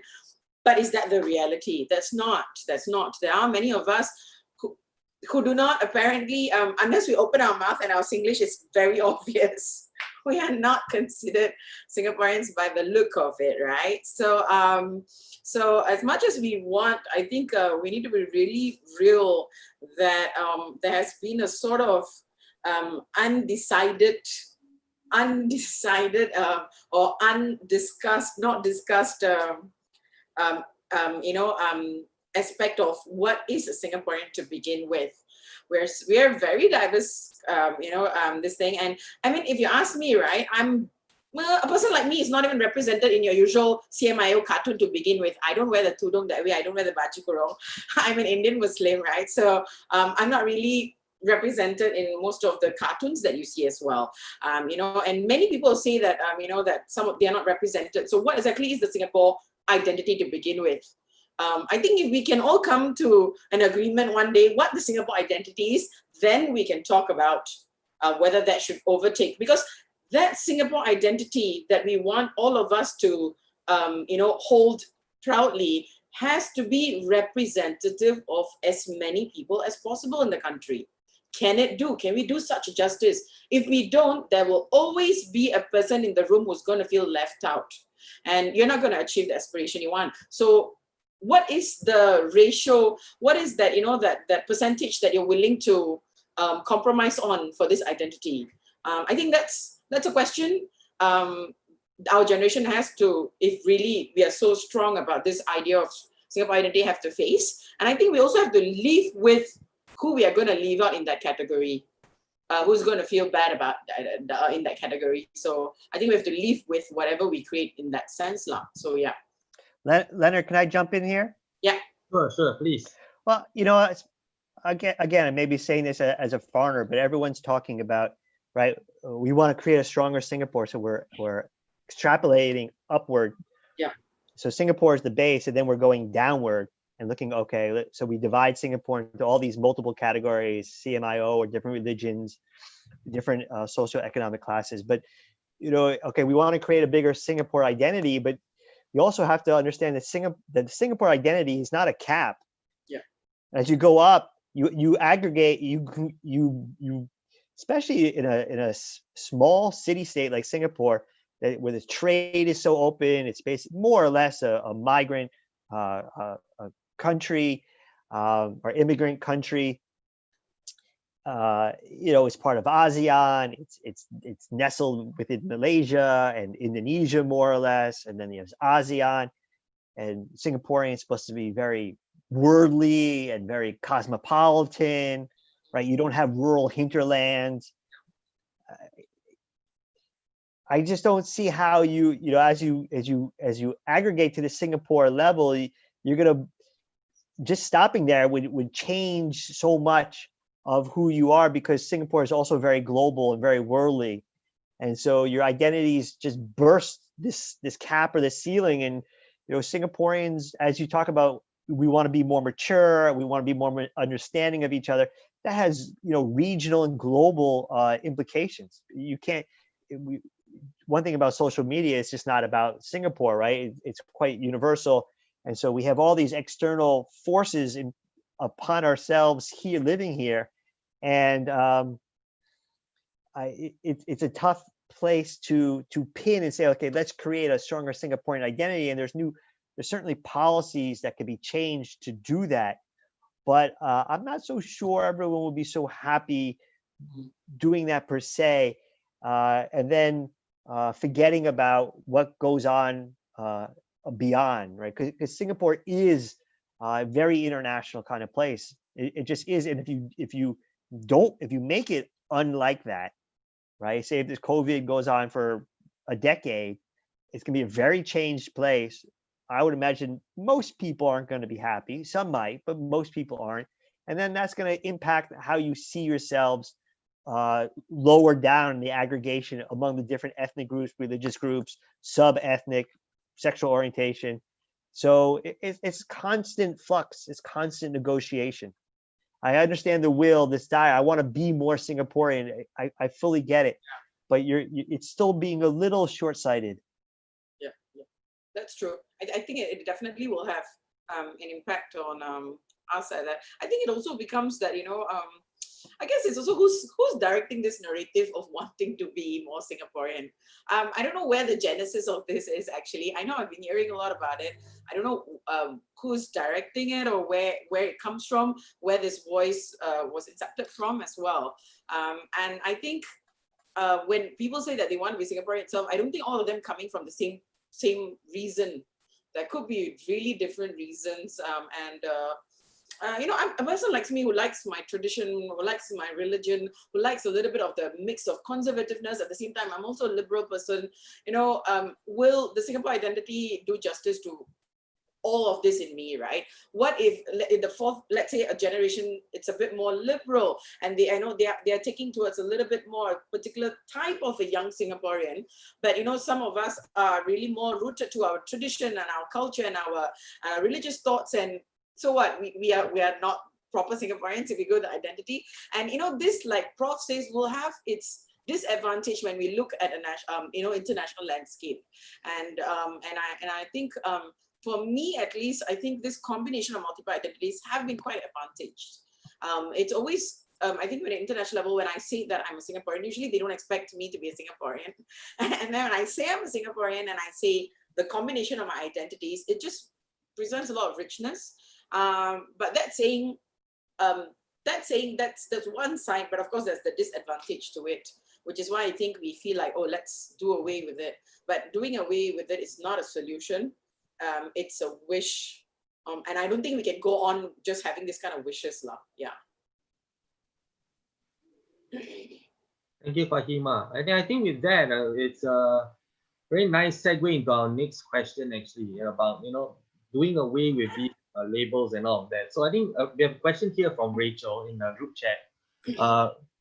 Even if, she's asking a question related to ethnic categorization in Singapore, even if CMIO is expanded to include and represent the existing and growing ethnic diversity, it still creates new ethnic boundaries that might come with new labels, like what you mentioned.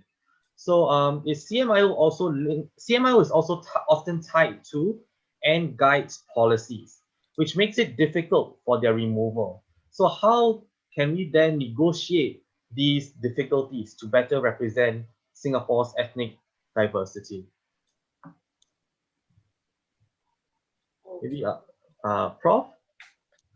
Well, if you don't like the policies, you either, I guess you can petition, you raise a stink. We talked about keyboard warriors earlier, or you vote them out, right? You don't like the way in which the current government ties certain policies to this model. Raise a stink about it, or yeah. I mean, you live in it's the next question where they quote the pledge, right? Regardless of race, religion, or language, religion, but that's from the pledge, right? I know that, but you, according to the pledge, you also live in a democratic society, right? So, yeah, you vote them out, or you go to the meet and greets, or you get letter petitions or keyboard warriors.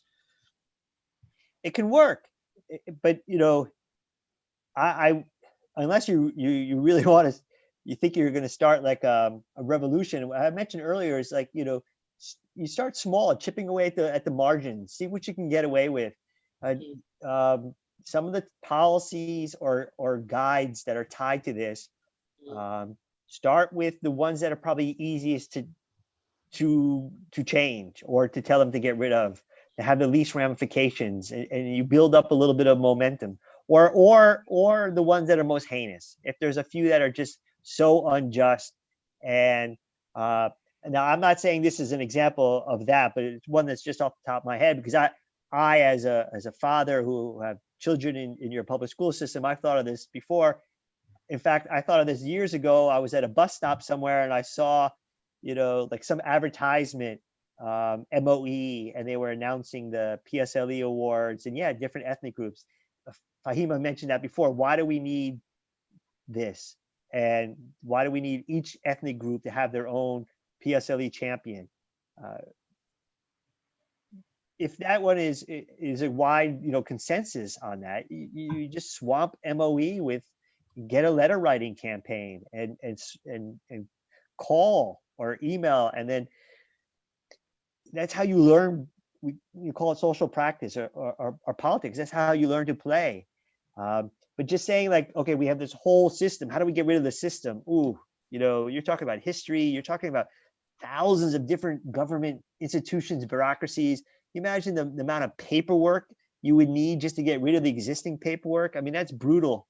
That you want to devote that's almost like a lifetime challenge. So you study, you do research, and you try to figure out what is capable, and small victories, then you can then move to something larger. Practical politics. Yep. I think that definitely. I think like Prof mentioned, there is one part about the pledge which is about the democratic society. We are not under military rule. We are not being ruled by a king, or something like that. The people that are making the policies, the ones who are actually implementing the policies, coming up with the law, are actually a parliament that's selected by people. So it then becomes very important for people to be very vigilant about the kind of people that you're going to put into parliament, as well as the kind of policies, which is why things like the manifesto and all becomes very important.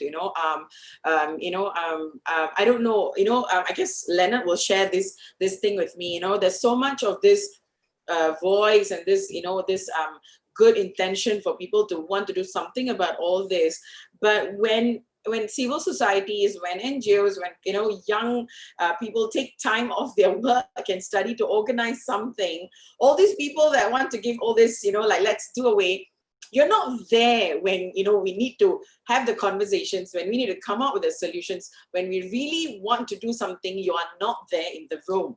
It's very easy to make comments and have wishful thinking on how the thing should be, but it's very difficult because, see, when civil societies or even any organization, even small youth group organizations, whatever they do, what comes of it is the observations of what people want, you see. And when you speak to the right people, you kind of give the picture of what is the direction you want to set. And all this influences your member of parliament, your people and how they would shape policies or even their manifestos and how they would present to you. It's a process where you need to have conversations, and many times I can tell you it's very disappointing because people take a lot of their volunteer time to do it and nobody comes. And firstly, it's very difficult sustaining volunteers even in this line of work, be it activism or in anything.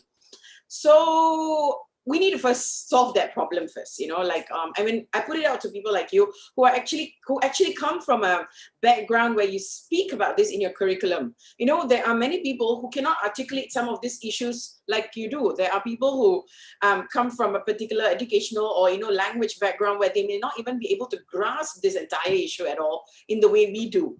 Right? But they have the same desire. So how do you speak with them? How do you find out what they really want? Do they really want does the guy who's working in, let's say, the construction site, does he really want to remove this? Nobody takes that effort, and that requires more people, more skilled people, more people who are trained to have this kind of dialogues and conversations. And that means more volunteers. That means you have to take time off your schoolwork and your work and your, income generating activities to spend time on this. Like for me, sometimes after my work, some of my weekends are totally burnt out. I got no time for my kids and all. But if you want some changes to happen, you have to put in that kind of investment of time. So I think there is first that problem to solve.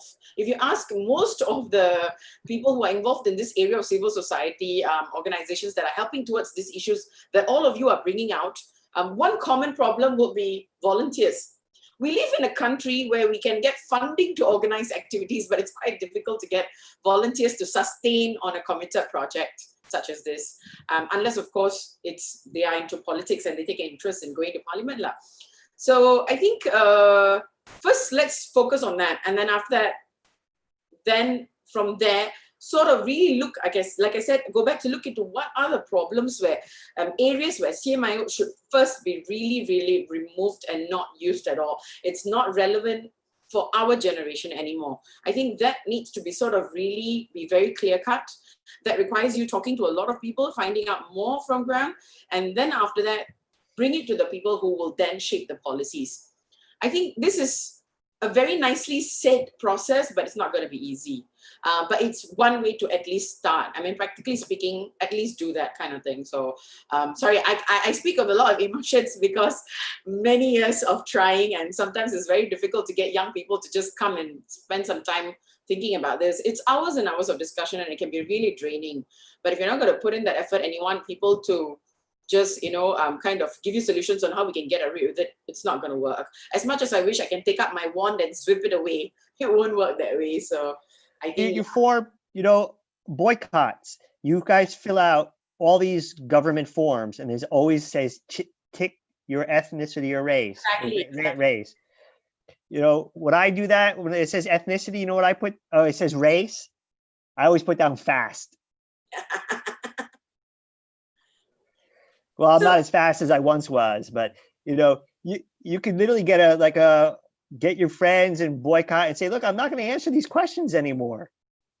And yeah, you'll get a lot of resistance, and you have to willing to sacrifice. You might not get what you want, or because you didn't fill out the right form, but if there's more of a stink being raised. And why do you, and I say it a lot. My wife always kind of gives me an elbow, and if I'm filling out some form, and I would say, why does this matter? Why do you need to know my race or my ethnicity or religion for this? I mean, I think I experienced that when my kids were being registered to school. Like, why? Because the government, again, I mentioned this earlier, modernity. Government wants statistics. They want to know exactly how many this is here, how many that. But what my kid's religion is going into primary school is irrelevant. It's completely irrelevant. But you can understand the government is just used to it. It's a pattern, and they expect people just to give it to them. It's the same thing with social media or a lot of this online stuff. Your data is being zapped from you, and they're using it for your purposes. And I try my best to not have them get my data, but most people just surrender their data. They say, well, it's a fair trade. I'm enjoying, so if you're going to fill in these forms and you get these ticks because you're going to get a government bursary or a subsidy on something, you surrender, right? But if you say, no, I'm not going to do this, I'm not going to fill out this form because these questions are either insensitive or they're irrelevant, make a little fuss and get more and more friends to do it. You got to start somewhere. But Fatima's right. It takes time, effort, sacrifice. It does. Yeah. But you have to find that issue. And I'm not saying this is the issue, but you have to find something that you're going to be passionate about, because you're going to live with it, and there might be some consequences. Yeah. For a start, right? So I always tell this people something. So let's say if you just looked like, one thing I think with hash.peace that we do is first try to change the first 2 to 3 degrees around you. Within your school, within your classroom settings, really observe. Are you always in a diverse kind of a clique? Or are you sticking, especially with universities, do you see that sometimes some people stick to a certain group of friends where they're predominantly Malay or just predominantly Chinese, or, there's not even one minority? I think it is your duty to first look around you and see. If you can't change that kind of clicking, it's very difficult for you to even create a kind of diverse kind of friendships within there. Then I think you would know what it means to do it at an even national, international level. But if you're not even taking the effort to sort of find a way to just kind of, bring different people together, at least nobody needs to be best friends forever.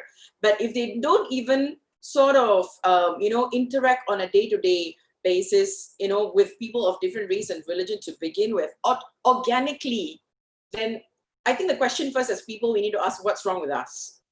Now that needs to be sorted out. So I think I put it out as a challenge. Just go and observe around you in your university context and see what you can do about it. Because a lot of the things you do there might give you answers to the questions on, policies on elected presidents, or even how we're going to deal with different kind of representations. So this is a political science society, we need to do better ethnographies. Yes. Personal ethnographies. Maybe you're in the wrong discipline. You should be in anthropology. But I mean, that's what Faheem was talking about. And it's a great point. You need to be a better observer of your daily life and your daily routines and what goes on around you, and who do you interact with and who do you don't, and whether or not you're going to do something about it. But you should, most of the people who are educated, smart people, you need to do a better job of observing your daily routine and your practices, and take stock, and then do something about it. Yep. And if you find anything interesting about your your circle of things, just talk to me and Leonard. We'll be very interested to know what's happening. So far we've only realized, when I work in workplace, I think what happens is because of dietary reasons, the Muslim people will, for a start, people tend to be nice to each other, but eventually the Muslim people will go lunch together, and then the non-Muslims will go, because I think the Muslims don't want to trouble the colleagues to, choose the halal places. And, well, this side, of course, sometimes the good intention, they want to, it's also difficult because, there's only so much you can learn about different people. But is the company that has this stuff doing something about mixing them up? Are they doing something, putting in something? Is somebody even asking for it? So there's this elements of even at micro levels, which is not even dealt with. And so far, I think if you don't solve this problem around you, whatever you do at the top, it's not going to change, because you could remove the CMIO and you will still have people going lunch with the same friends because they look like them, right? And I think, so if you do observe something interesting, you want to talk about it, let us know. I think as a civil society, we have advantage. We kind of explore things at a different level as well. So yeah. Thank you. Thank you very much, Faheema and Prof, for your wonderful answers and for sharing so much with us. I think we are steadily approaching 6 p.m. So we'll just end off the session very shortly. And thank you, Faheema, for the call to action. Yes, definitely. If anybody else is interested in raising things or discussing things, you can approach me or Faheema, and we will love to help you and help you out. You can also approach the Political Science Society. Definitely, because this is Student Life Fair, also I have to promote Political Science Society. So in light of that, let me share with you the last few slides that I have over here. Okay, so the Political Science Society membership sign-up form is live. For those of you who are in NUS, please feel free to join us. Unfortunately, because this is NUS Political Science Society, the membership is limited to NUS undergraduates. So for our friends joining in on our live stream, I'm sorry, we won't be able to have you come on board to Political Science Society. But nevertheless, if you have anything that you like to speak about or write about, let me bring you to the next initiative that we have. So we have this new initiative in Political Science Society called Census, where we are open to taking in letters and opinion articles, where we will publish them on our website, censusgp.wordpress.com. So the guidelines for submission of your opinions or your letters is over here. You can scan the QR code on your screen, or go to the website censusgp.wordpress.com/censusmd. So Census is a new initiative that we have. It's a journalistic publication that we are running, that we are starting here at PSSOC. So if you want to submit your letters, you can submit them to censussgp@gmail.com. If you have any queries about Census, you can email my friend and colleague at Winston at events@nuspsoc.org. So what we will do with your submissions over here at Census, if we think that what you've submitted is very good, and if there's some questions for our panelists, we would love to have your letters and your opinion articles. We'll have a read through, and then we will submit them. We will forward them to our panelists here today, or we can also share them with our future panelists for future editions of this forum. So thank you very much once again for coming to today's session. I hope you have taken away something and learned something. I'm not sure if Prof or Faheema, if you have any last words for our participants. No, nothing much from me actually. Like I said, just more than discussing and analyzing, sometimes get things done at your immediate circle, and we are one step solving the problem, at least some problem. Yeah. Okay. Thank you, Faheema and Prof Davidson, for joining us today. Thank you for accepting the invitation to be our guest speakers for today. Thank you. Thank you. Enjoyed it. Thank you. Yeah. So it's 6 o'clock. I think we've come to the end of the session. Right. So for those of you joining us on the Zoom call, if you like to, you can unmute and say goodbye. I'll end the session shortly. Thank you. Thank you. Bye. Thank you very much. And thank you, Prof. Thank you, Faheema. Thanks, everyone. See you. Bye. Bye bye. Thanks, everyone. Thanks, Leonard.